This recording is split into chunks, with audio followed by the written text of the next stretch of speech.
Maulang weekend na naman sa ilang bahagi ng bansa. Sa Bicol na bumabangon pa lang sa mga nagdaang bagyo, meron na namang mga pagbaha at pagguho. Nakatutok si Dano Tingkungko. Mabilis na tumaas ang baha sa Barangay Bulabog sa Sorsogon City bunsod ng malalakas na ulang dala ng shear line. Sa ilang lugar, abot leeg ang baha, kaya ang ilang lumilikas napakapit sa lubid. Nagmistulang ilog naman ang ilang kalsada. Sinuong yan ang ilang sasakyan pero may ilang hindi na sumugal. Lumubog din sa baha ang isang spillway sa Del Gallego, Camarines Sur dahil sa pag-ulan mula kahapon.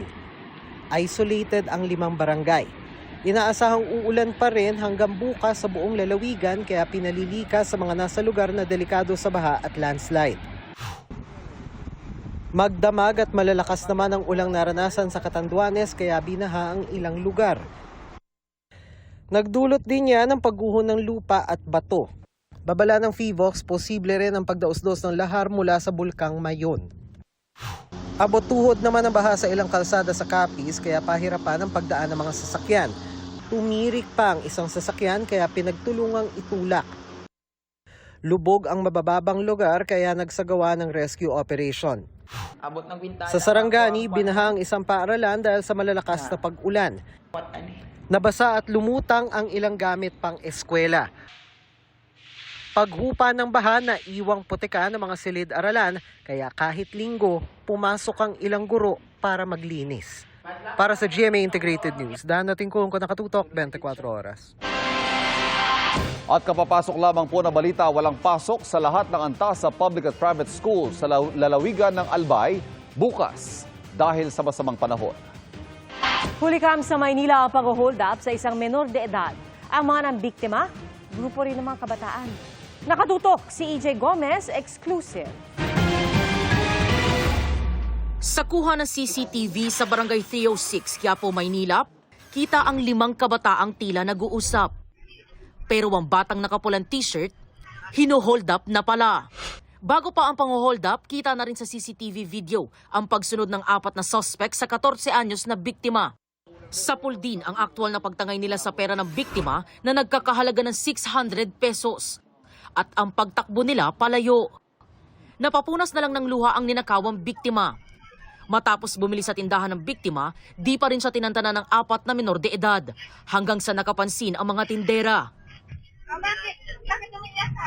Dito na sinita ang mga bata at isinumbong sa barangay. Sino ang lagi ninyong nabibiktima? Mga dayo lang din, yung mga naglalakad na bata na may pera. Kumukulo na yung tiyan ko nun eh. Sinabihan lang po kami ng kasama namin na kunin po namin yung pera para po may pangkain daw kami. Nakumpiska ang isang patalim na ginamit daw panakot sa biktima. Sabi ng kapitan ng barangay, alam ng mga batang hindi sila makukulong sa paggawa ng krimen.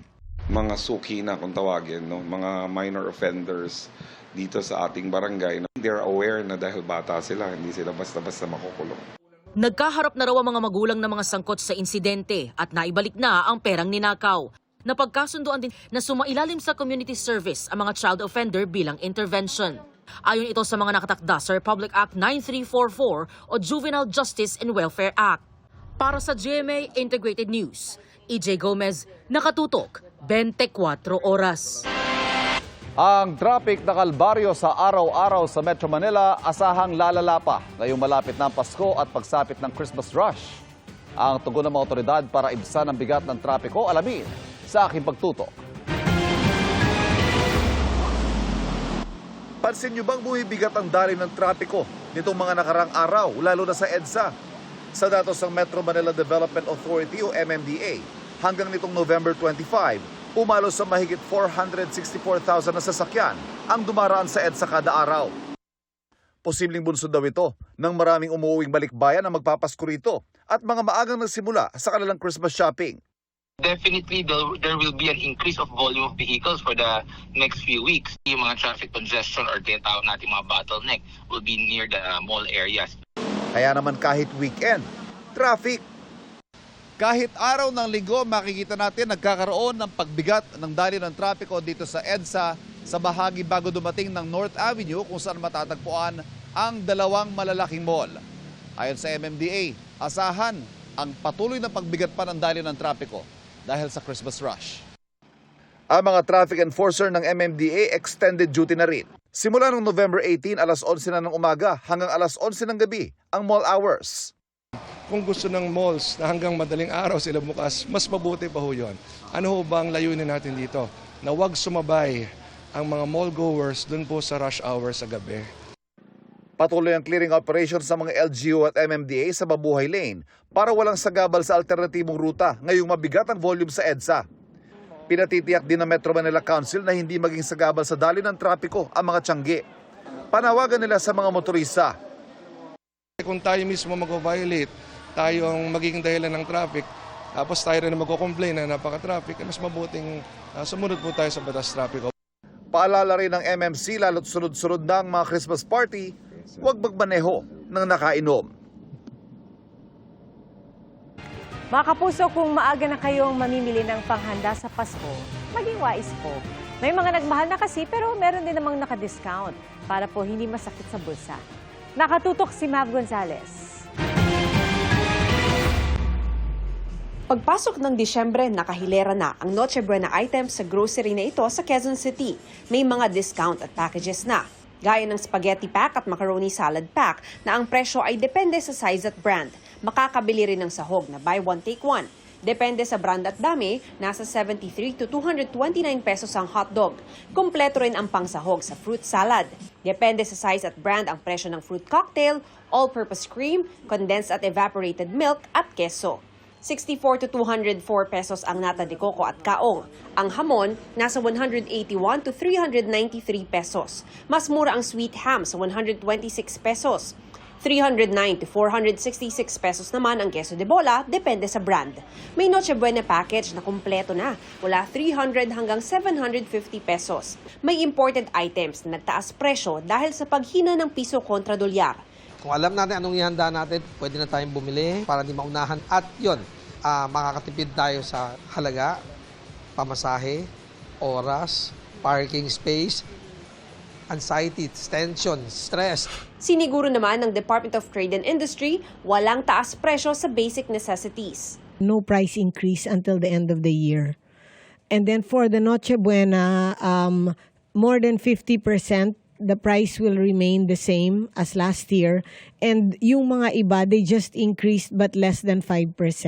Sa palengking ito sa Maynila, inaasahang tataas ang presyo ng karne at itlog. Ngayon, nasa 7 to 12 pesos kada itlog. Gawa ko ng leche plan kaya magtatas po yan.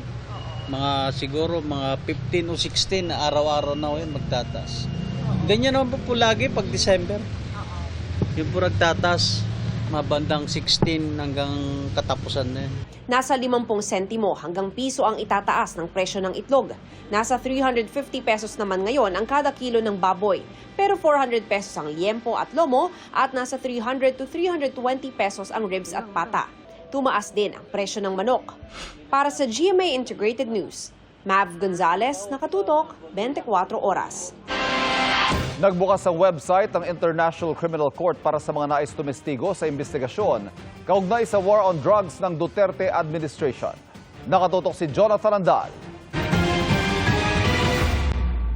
I'm asking the ICC to hurry up, start the investigation tomorrow.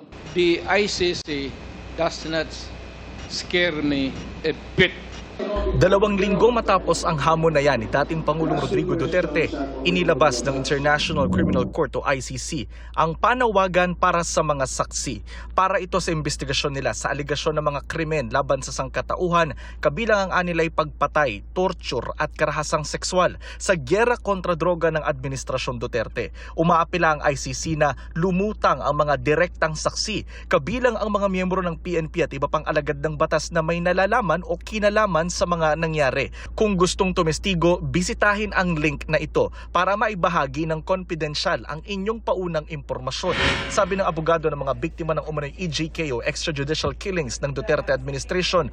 Palagay ko dito, naghahanap din sila ng dagdag na impormasyon na magko-connect kay Duterte doon sa patayan. I would say that the ICC is now preparing for trial, not just an investigation. Pero ligtas naman kaya ang pagkakakilanlan ng sino mang lulutang na saksi sa ICC? Meron silang ganong proseso na kung ang information mo ay material, mabigat at kailangan para sa trial, aalokin ka ng witness protection. Umaasa rin sila na ngayong Disyembre may lalabas ng warrant of arrest laban kay dating Pangulong Duterte. Sabi ni Conti, sakaling arestuhin si Duterte sa Pilipinas, ililipad daw muna ito sa isang bansa na miyembro ng ICC bago dalhin sa The Hague sa the Netherlands. Sinusubukan pa namin kunin ang panig ni dating Pangulong Duterte. Ang Department of Justice hindi raw manghihimasok sa anilay independent process ng ICC. Para sa GMA Integrated News, Jonathan Andal, nakatutok, 24 oras.